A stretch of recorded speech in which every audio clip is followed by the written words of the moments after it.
It's been a minute since we've gone down on the farm, and we're taking you back there today. We've got some prospect stashes for you, an injury stash, and for those of you that can't wait that long, we've got a couple waiver wire targets for you too. All that's coming up next. It's about that time. Stone on Sports. How's it going, everybody? You are tuned in to Stoned on Sports Fantasy Baseball Edition.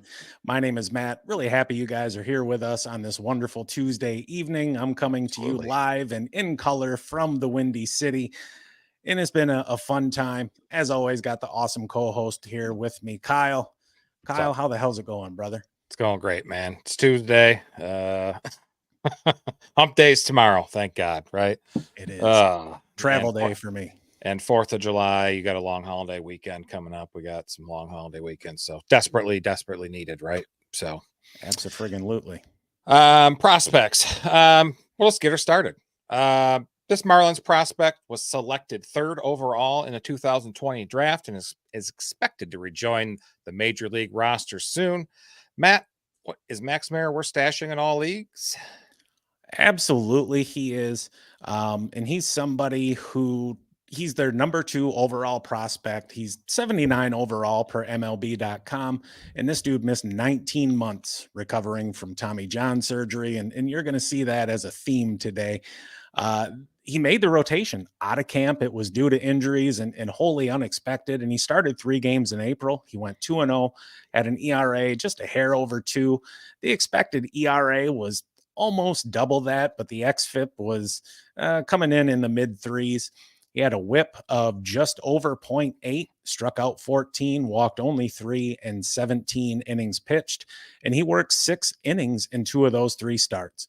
He got sent back down to AAA after his April 13th start.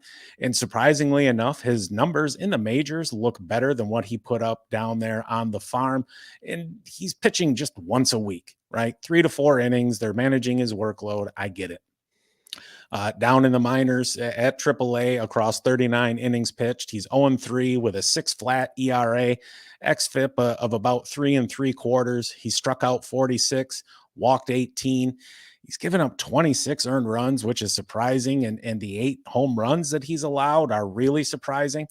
And it was kind of interesting because the strikeouts that we're seeing in the minors weren't really there during his stint in the show. But down at AAA, he's striking out over 26% of batters, over 10.5 Ks per 9 with an 11.3% swinging strike rate. You know what else is up? His walks. He's walking over 4 per 9, and he's got a walk rate north of 10%. Obviously, that's no bueno. And it should come as no surprise, really, to anyone that he's been inefficient with his pitches. He's throwing just 63% for strikes. Remember, we want it to be around a 2-to-1 ratio there, so he's just under that. The chase rate is also a little low at just at over 26.5%. The quality of contact, however, not bad at all. He's got an 88.6 mile an hour EV and just a 1.4% barrel rate, which is insane. And quite frankly, that might be wrong because I could have pulled it incorrectly, but that's what StatCast told me. So we're going to go with that. And they don't really have a whole lot of data available on minor league teams anyway.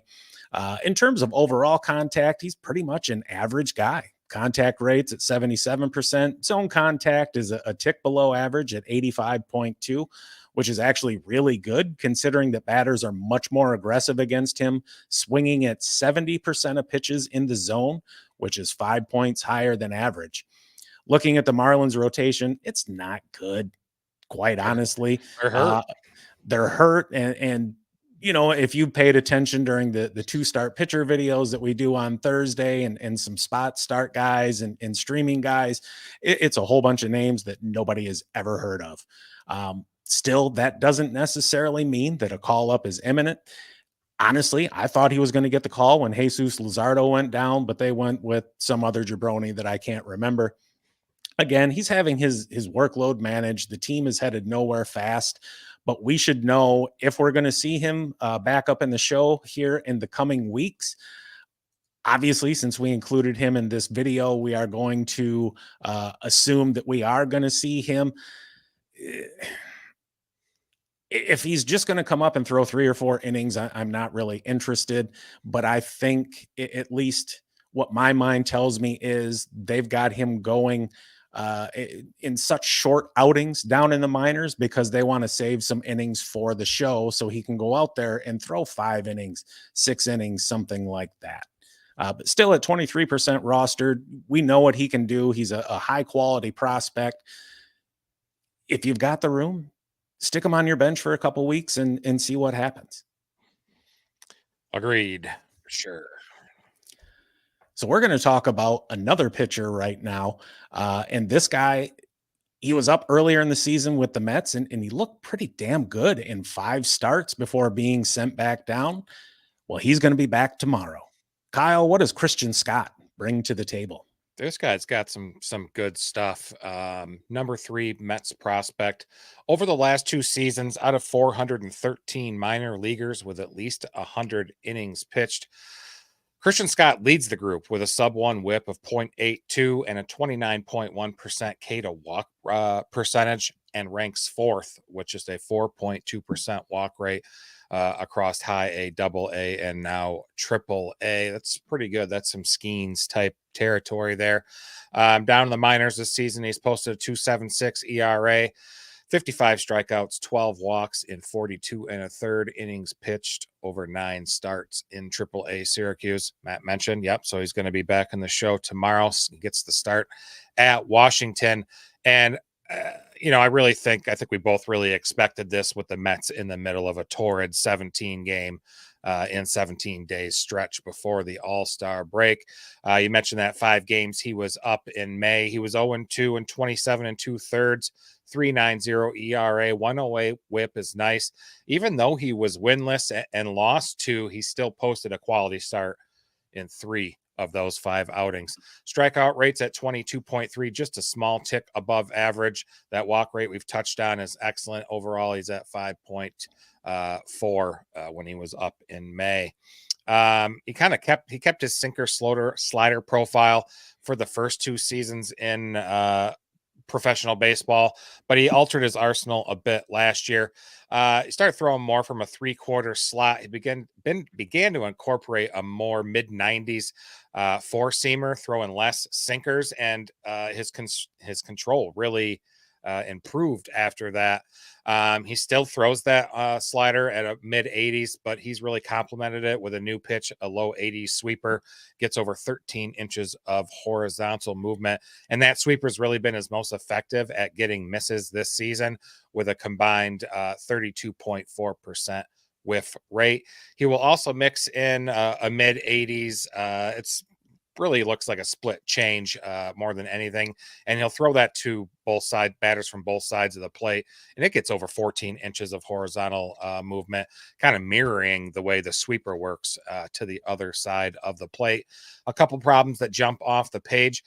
You look at his home runs per 9, it's under 1 at 0.98. He's allowed just 3 home runs, but his launch angle, holy shit, his launch angle, Matt, is 23.6 degrees, coupled with a higher than average fly ball rate and an under percentage of 36%, which is way, way, way over league average.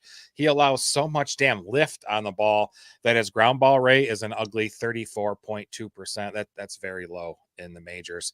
And pop-up percentage, usually a pitcher in the MLB average is about 7% for pop-ups. He's at 19 frickin' percent. Now that's a small sample size from those 5 starts in May, but still rough. He's definitely the home runs. He's allowed 7 of them in AAA this season. 4 of those 7 came off his fastball, and the fastball just didn't it found way too much of the plate, so to speak. So he's going to definitely, up in the majors, he's going to have to find a way to live more on the edges of the zone if he's going to avoid giving up homers at a similar or even increased pace. And I think he figures to stay around in the rotation for a minute. Tyler McGill got sent back down. Kodai Senga's there in the wings. He had his first rehab start on last Wednesday, I believe. So him coming back, maybe Scott's trip could be shorter than I think. We'll see. But the next 3 games he's projected to see would be that start at Washington, then at Pittsburgh, and then home versus the Rockies. That's 3 good teams to attack and a great way to get going for a young guy. Absolutely. All right. Next up, we got this guy's a little bit higher owned at 56% on Yahoo, but I feel like this Rays pitching prospect could really get called up any day now, right? He's been electric in June down in AAA since returning from the IL. Can Shane Baz be a high impact player in the second half, Matt? Absolutely, he can. And if you've been playing fantasy baseball for any length of time, or if you play Dynasty, this is a name that's very familiar to you. Sure. And yet another pitcher who's working his way back from Tommy John surgery.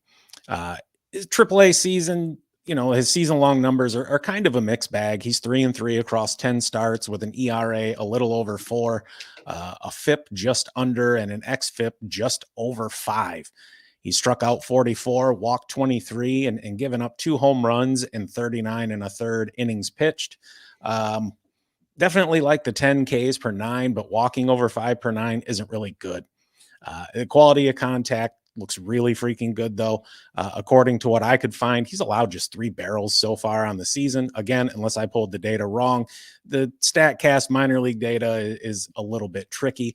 And his exit velocity is coming in at just over 86.5%. Checking out his overall contact data, it also looks excellent. His contact rate's just a hair over 74%. The zone contact rate is a little high at 86.3, but that's fine. The batted ball profile has a bit to be concerned about. However, he's got a line drive rate over 30%. But it's important that we keep in mind that when we talk about line drive rate, we're just talking about launch angle. It says nothing about how hard the ball is hit or anything like that. That's where barrels come into play. The road back from Tommy John surgery is long and rarely goes smoothly, right? Everybody's a little bit different, and rehab isn't really a linear process. Everybody's body is different. In 5 starts since June 2nd, the dude is 3-0 with a 157 ERA, a 179 FIP, 35 strikeouts, just 10 walks, allowing only 4 earned runs in 23 innings pitched. If that's not a dude who is dialed in, I really don't know what is. Obviously, we still love the strikeout upside, but he's still walking over 10% of batters. That's something he's going to need to work on. And coming back from Tommy John surgery, you want to remember that the velocity is the first thing to come back. The command is what really takes a while. And Sure. For those of you that are a little bit newer to baseball and fantasy baseball, we'll talk about control and we'll talk about command. And the difference being is control means, think of it as, if you have control, you can throw a strike whenever you want. When you have command, you can throw it knee high on the outer black whenever you want. So there's a big difference there. He works off a 3-pitch mix, leading with a 95-mile-an-hour fastball that he throws a little over 54% of the time. And with his secondary offerings, he's got an 85-mile-an-hour slider that he throws about 32% of the time. And he's got a curve he throws around, 10%, something like that. It's really nothing more than just a show me pitch to say, all right, I have this other one in my arsenal. Right. He does have a nice delta in between his fastball and his slider, which are, again, his 2 primary pitches. So that's a good thing. You can't sit on one and adjust to the other, or at least it makes it much more difficult. There is no clear timetable on when he's going to be called up, but it's not like the Rays rotation is dominating by any measure. There's a lot of inconsistency there, and really their most consistent pitcher has been Zach Littell, the dude that pretty much no one had heard of coming into this season, except for the most hardcore of fans. But when he does come in, I think he's going to be there to stay. If you put a squirt gun to my head and ask me who's the first one to go from that rotation, I think it's going to be Savali. Yeah. But we'll see. I think you're right. Savali's not looked very, very good. All right. So we've given you guys 3 pitchers to stash and hold and see what happens. But there's other options around the diamond, including Shane Baz's teammate, Junior Caminero. Heck yeah. Number one prospect for the Rays, and I'll just say top 5 in the league. Some people got him ranked 3, 4, or 5, but dude's amazing, right? So he's 20 years old. He was up for a cup of coffee in September of last season. The fact that he was even up in the majors at such a young age just really speaks to his talents and his performance upside. He did not make the opening day roster. He's been in AAA Durham. He's slashing 261, 333, and 478 down there with 8 home runs, 24 RBIs in 34 games for Durham. He did get injured at the end of May, a quad strain. He's going to be out 4 to 6 weeks, but he so far the reports are he's doing well in his recovery, rehabbing there in their spring training facility in Port Charlotte, Florida. It's definitely undoubtedly a frustrating situation for fans and fantasy managers and dynasty managers. He's missing plenty of time of key, development this season. He's primarily played third in the minors. He worked himself into a pretty average glove there. He has experience though at short, second, and even a little bit at first. But the guy's a tremendous hitter. He's very balanced. He's got the brute strength really to produce a ton of hard contact. He had max exit velo of 112 in the brief stint in the majors last year. And he really unloads on really all pitches, especially fastballs. He's near top of the scale power that really plays to all fields. And he doesn't chase much either. Doesn't miss many pitches in the zone. He does have some vulnerability to the breaking stuff, down and away, but that's, really typical with a lot of young hitters.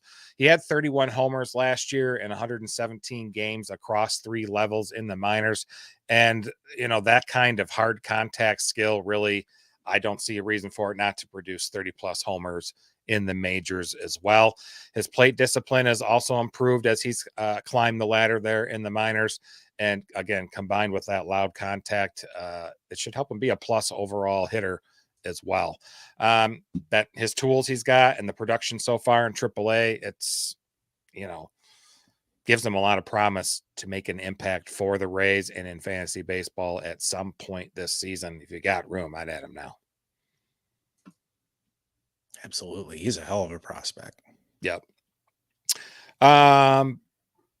This next guy, we'll talk about a Yankees outfielder prospect. Now he's injured. He won't be available until August, but it's never too early to jump on a waiver claim for us. Matt, tell us more about Jasson Dominguez. Jasson friggin' Dominguez, and he's kind of a hybrid between a prospect stash and an injury stash, like you mentioned. Sure. He's currently on the IL with an oblique strain, expected to be out several more weeks.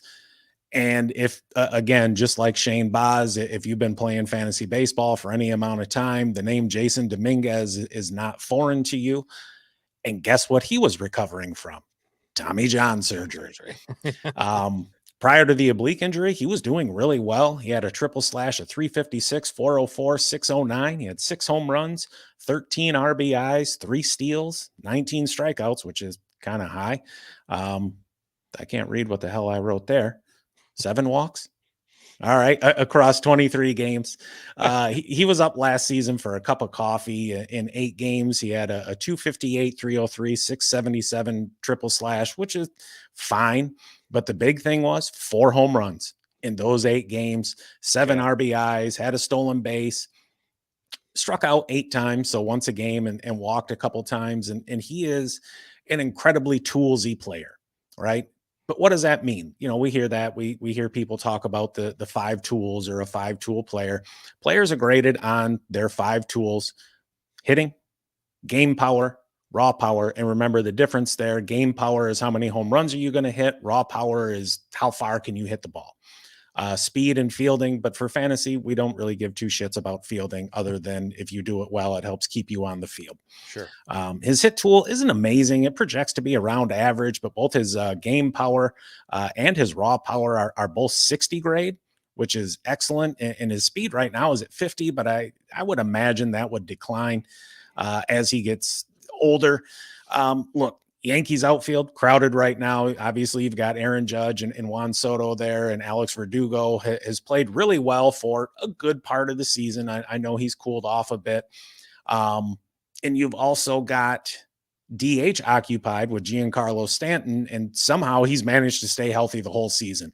I would not bet on that continuing for the next 3 months, just going off of his track record of injury, and Sure. That's why he's DHing and not playing the field. So, earlier in the year, as he was continuing his rehab, it didn't really make sense to call him up. Why are you going to bring up this prospect and just sit him on the bench, right? Let him rehab down in AAA and get some reps and continue to get healthy. But once this dude heals up, and I think he's going to end up being maybe a September call up. We'll see. A lot of it's just going to depend on timing as to when he returns from this oblique injury and how he's feeling and how he's playing at the time. But if he does come up, it's going to be right in time for the fantasy playoffs. And who doesn't want a switch hitting outfielder who gets to play in one of the best offenses in baseball in a very good offensive park? And the dude's got power. Yeah. We're always looking for power. He's shown pretty good plate discipline too throughout the minors, with walk rates routinely in the double digits. And while his strikeout rates have fluctuated between the high teens and high 20s, depending on the level and season, you can see the talent is there.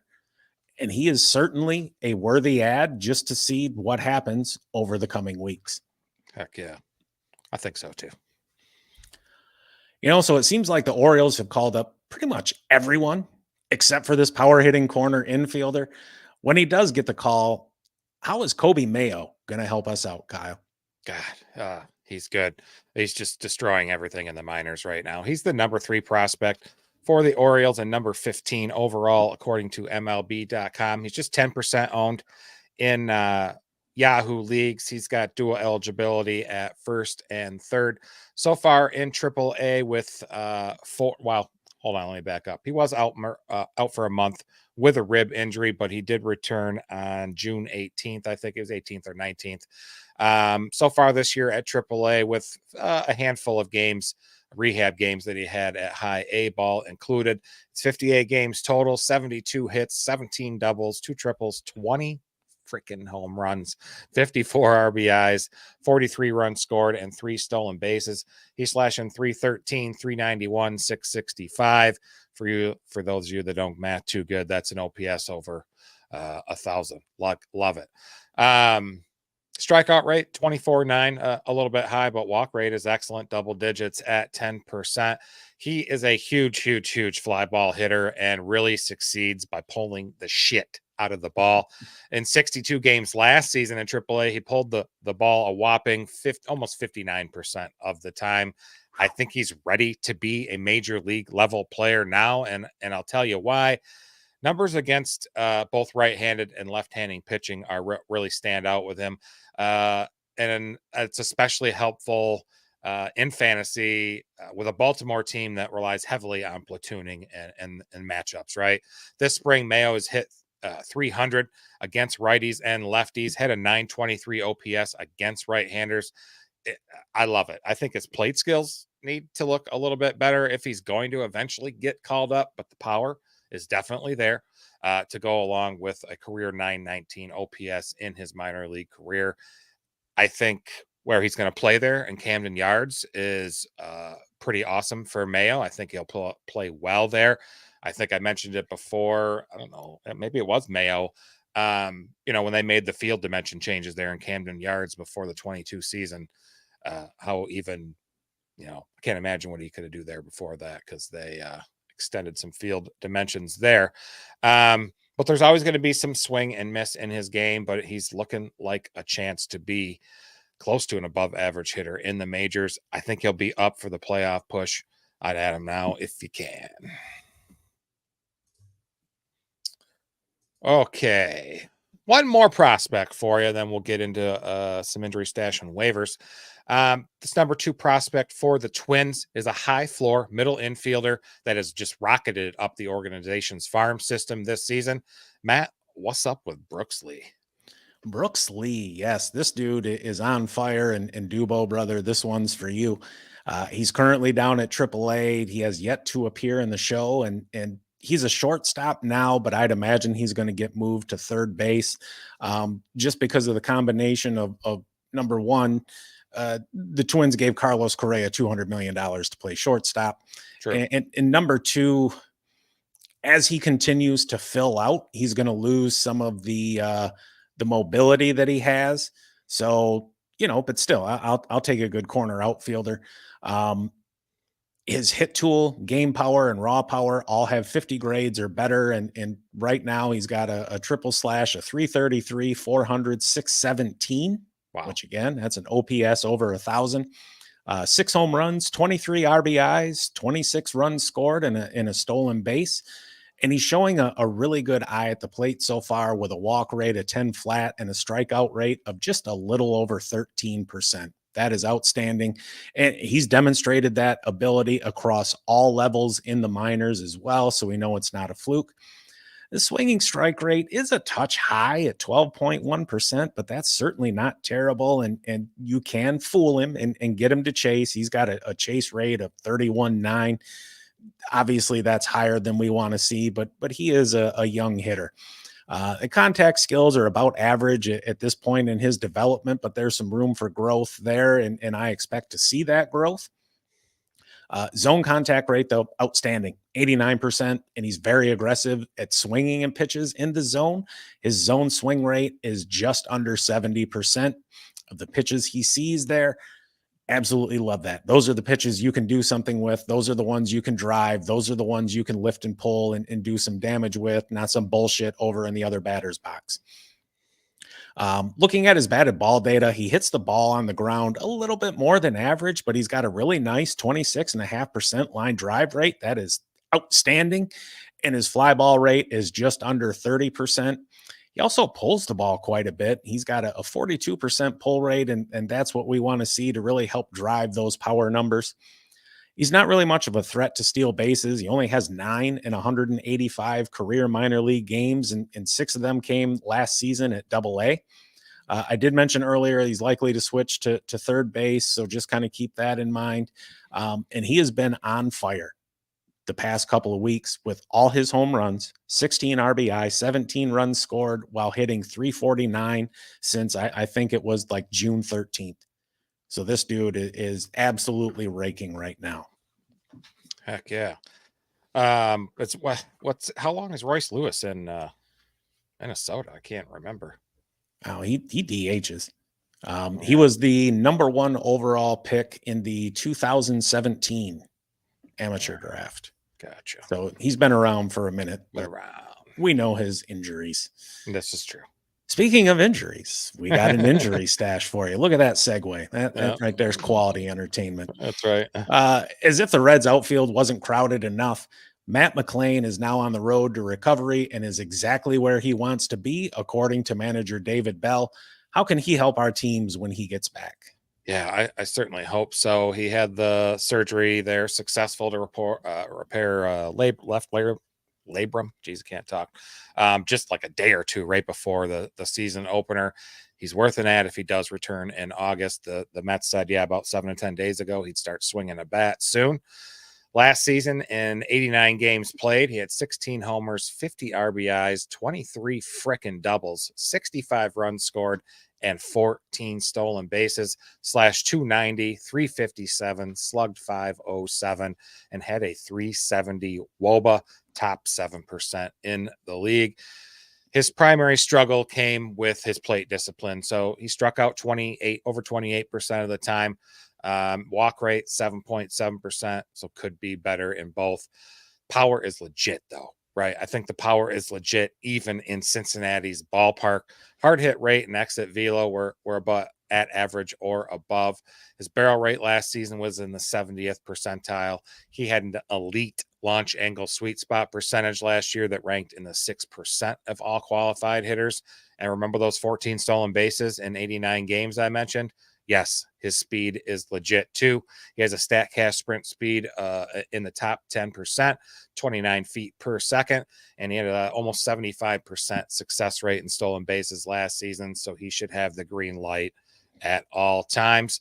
Return, I mentioned, sometime in August, or, there's a chance we might not see him at all. That could really depend on how the Reds, the team are doing.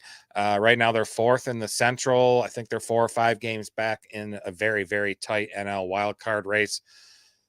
The team could really use them back, right? For batting. Oh my God. They're hitting just 229 as a team on the season. They're 24th in the league. So if you're in a league that you have a large amount of IL spots, or you're just been pretty damn lucky and don't really have many people in the IL, grab him early. He could definitely help come fantasy playoff time, especially in, he's going to get at bats.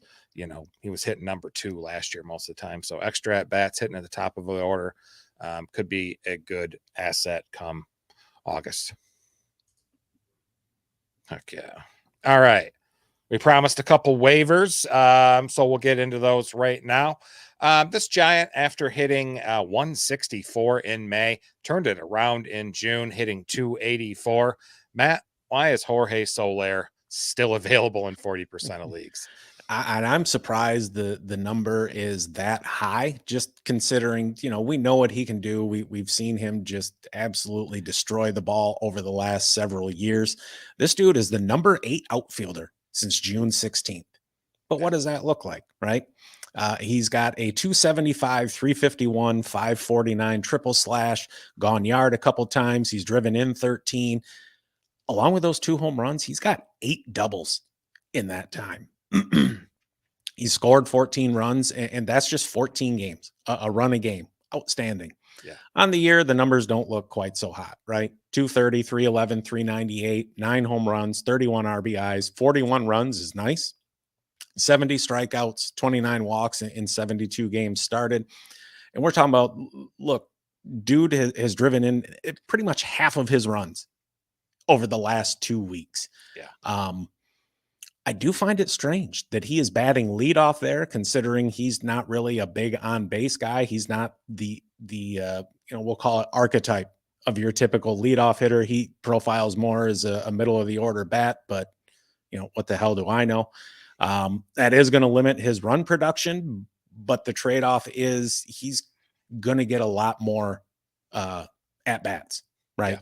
Because he's there at the top of the order. He has made some small improvements to his plate discipline. His strikeout rate is down to its lowest level since 2021. However, he's bottom 20% in whiff rate, and he's got a swinging strike rate over 13%, which is a couple points worse than average.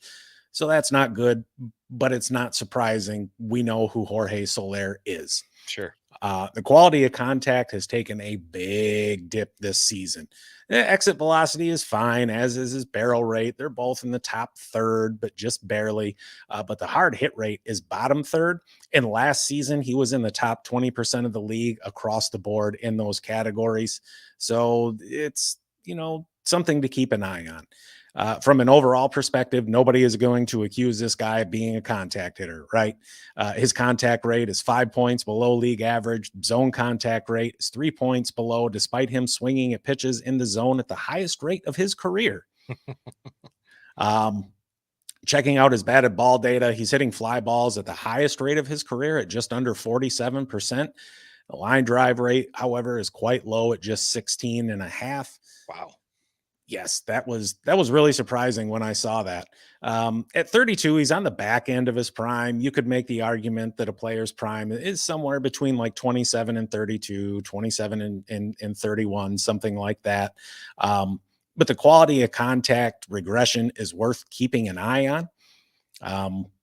Signing in San Francisco, look, we knew that there was going to be a hit to his power numbers, but he still has enough power to hit it out of any park in the league. We just knew that there was going to be depressed a little bit. Ride the current hot streak that he's on. This dude is a really, really streaky hitter. And Kyle, I think you can attest to just what he can do to help your team out. Yeah. He can. I had him last year in our home league, and it was great. He was a waiver ad, of course, and he provided so much power. and points on my team. It was one of my favorite best ads of last season. Absolutely. So but it doesn't matter because I didn't win. So sure. Pick him up if he's available, and just make sure you keep a close eye on him. When he starts to cool off, you can drop him or bench him. But he's somebody, again, like he can help carry your team for several weeks at a time. Yeah. Definitely worth an ad. Absolutely. So our last target for you, shorter episode today. Since the Reds moved Carson Spiers into the rotation, all he's done is go 6 innings in every start, win 2 of them, and turn in 2 quality starts. You think he can keep it up? Man, it's good. I mean, what else is there in the Reds rotation except for, Hunter Green right now? I guess Lodolo's on the IL and Montas is okay, but this guy's looked good. He's been really up and down with the Reds all season, but he did spend most of his time in AAA Louisville. He was most recently recalled on June 9th. He joined the rotation when they sent, what's his name? Graham Ashcroft. They've demoted him. Of course, Ashcroft is actually back now because Lodolo did go on the IL last week. Spiers was the number 85 pitcher in June. He's got to start this Friday versus the Tigers on the 5th. Next week versus the Rockies and at the Nationals after the break, most likely. Those are some of the offenses you want to attack in fantasy. Matt mentioned the starts. 3 in June was pretty decent. Went 2-1. Like Matt said, lasted 6 in all 3 with the 2 quality starts and 1 batter walked per start while averaging 5 strikeouts. On the season, he's now thrown 37 1/3 innings in 3 starts and 5 long relief appearances and has given up just 1 home run, walked just 7 batters, and now he's got 29 strikeouts. Don't let the long relief stuff worry you. He was mostly used as a starter in the minors, posting big strikeout numbers. Of his 90 minor league appearances in the Reds organization, he made 60 starts. So now I mentioned the 29 strikeouts, but the strikeout rate is nothing to write home about at just 18.7%, but he makes up for it with an excellent walk rate of 4.5%. Great job at limiting hard contact. His hard hit rate, barrels, and exit velo are all above average. And he pounds the zone more than average. I think that probably is likely causing his higher than average contact allowed. He's got a nice sweeper with 15 inches of horizontal break. That's 5% better than MLB average. And he strikes out batters with that sweeper pitch over 30% of the time with a batting average against of just 183. While he's not, I'll keep it quick. While he's not a high strikeout asset, his solid ERA and whip make him dependable option in deeper fantasy formats. If you're doing roto, especially ones that are going to value innings eaters who consistently perform well. The Reds, like I mentioned at the top of his segment, they need some solid pitching there. Really, really bad. I think he's going to be around for a while. I would add him now. I added him in the show league for his 2-step last week. You did, and it worked out for you well. Didn't he get you 70 combined or something like that? Yeah, something like that. I still lost, but that doesn't matter. It's all about how many points you score. Yep. It's pretty excellent, though. That was nice gamble on your part, and it worked out for you. So excellent. Listener League really fast. Last week's results, or I should say, our standings currently. Supersonic still at the top, 9-4, having a great season in his first fantasy baseball season ever, kicking our butts. Really says a lot about our credibility, right? It does. It does. Yeah, I'm in 6th. You're in 9th. We're not doing very well. Our records are pretty similar, but Brandon, a shout out there. He started 1-4 in the league, and he has crawled back. He's 8-5 in 3rd. So congratulations to everybody that won last week. Good luck on your matchups this week. I'm actually going against number 1 this week, Supersonic Loud Boy Enterprises. So he's got a lot of starts. He's got more than me, but I don't love the starts for him. So I'm hoping it backfires on him because it's about time for that to happen to him. How about that? So, All right, everybody, we're going to get the heck out of here. Don't forget to like and subscribe. We'd really appreciate it. We also have the fantasy football channel at Stoned On Sports Fantasy Football. Our next live stream for that will be happening on Sunday, July 7th at 7 p.m. Eastern. And don't forget, we're also available next day on Spotify, Apple, and more. We'll see you Thursday night for low-owned 2-start pitchers and streamers. Stay stoned, everyone. Have a good evening.